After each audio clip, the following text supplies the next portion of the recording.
Shalom umat Allah yang terkasih, jumpa lagi dalam Renungan Singkat Sabda Iman Katolik edisi Jumat 28 Maret 2025, Hari Biasa Pekan Prapaskah ketiga.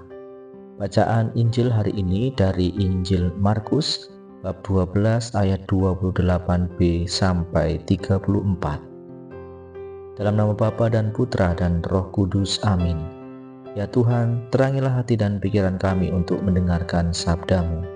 Inilah Injil suci menurut Markus. Dimuliakanlah Tuhan. Sekali peristiwa datanglah seorang ahli Taurat kepada Yesus dan bertanya kepadanya, "Perintah manakah yang paling utama?" Jawab Yesus, "Perintah yang paling utama ialah, dengarlah hai Israel, Tuhan Allah kita itu Tuhan yang esa. Kasihilah Tuhan Allahmu dengan segenap hati, dengan segenap jiwa, dengan segenap akal budi, dan dengan segenap kekuatanmu.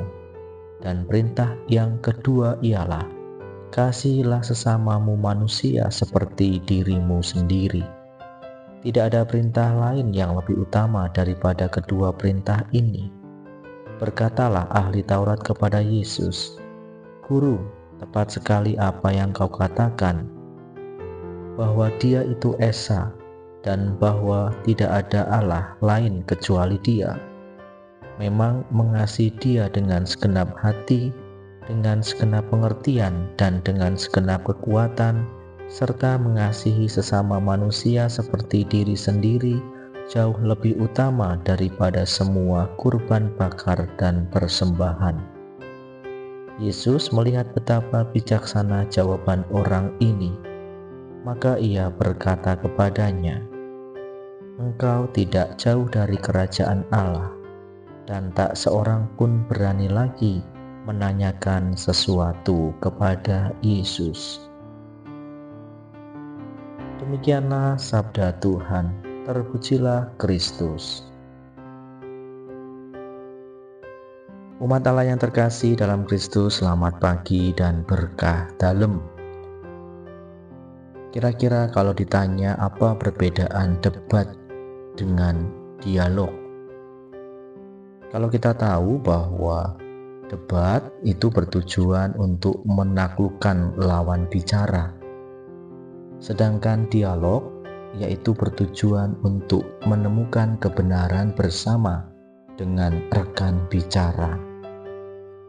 Keduanya harus dilaksanakan dengan sikap dan keyakinan, bahkan etika yang agak berbeda. Dalam debat, orang tidak bersedia mendengar apa yang ingin dikomunikasikan dengan lawan bicara, melainkan sikap memikirkan serangan balik setiap saat.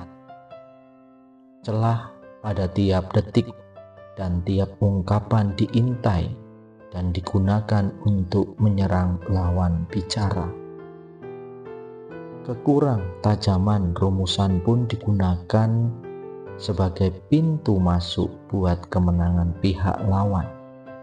Bahkan kesalahan pada peristiwa yang lampau pun digunakan sebagai argumentasi. Sedangkan dialog sejati berisikan kesudian dan keberanian untuk saling mendengar yang diucapkan dan yang hendak diungkapkan. Dalam dialog kedua, orang mencoba saling mengerti dan mencari titik temu atau sesuatu yang jauh lebih dalam lagi.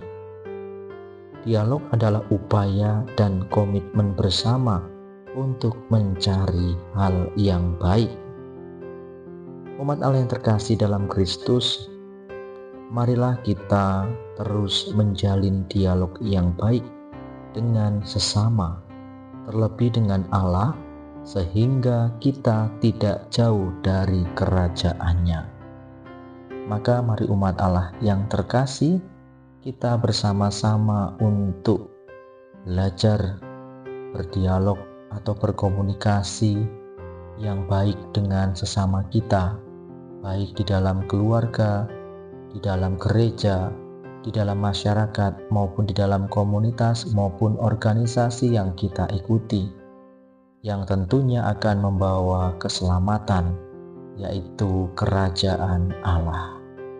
Kemuliaan kepada Bapa dan Putra dan Roh Kudus, seperti pada permulaan, sekarang, selalu, dan sepanjang segala abad.